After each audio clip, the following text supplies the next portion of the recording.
I came to Geneva, Switzerland, 21 years ago. At first, I just helped out. Then I started making sapphire crystals.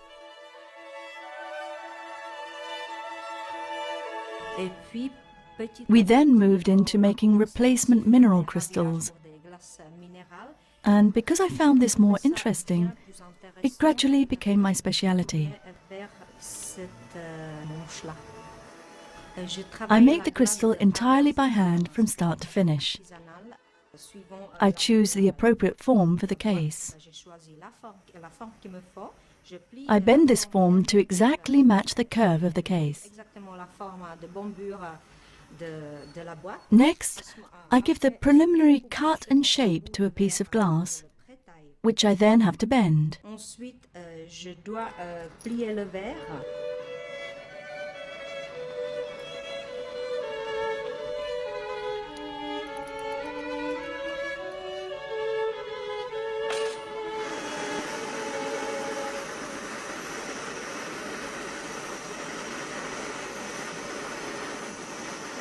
The glass bends slowly of its own accord, which is a problem because it starts bending in the middle.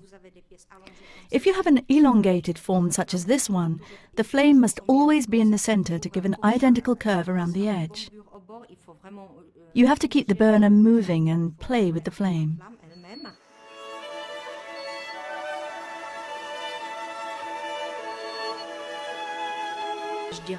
I'd say the burner is the most important stage. It has to be by hand, adjusting the flame each time the glass is bent. The flame can be very powerful, just as it can simply graze the glass. It's not easy to spot when the glass is about to bend. I play with the light, and even more so with the waves that form in the glass as it bends.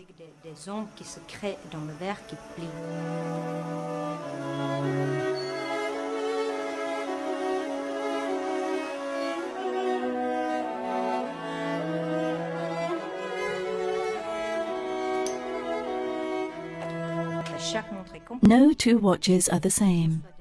I'm sent modern watches, antique watches, even museum pieces. We also make crystals for prototypes. When you're aiming for an exact shape, such as a perfect square for what looks like a square bezel, you realize the crystal doesn't fit because the bezel has been damaged, twisted, or eaten away over time. So each crystal has to be adjusted by hand to fit the bezel, visually gauging each one. You really need to use your eyes and play around with the piece. It's taken years of experience for us to understand how this material responds and moves, and just how we can work it.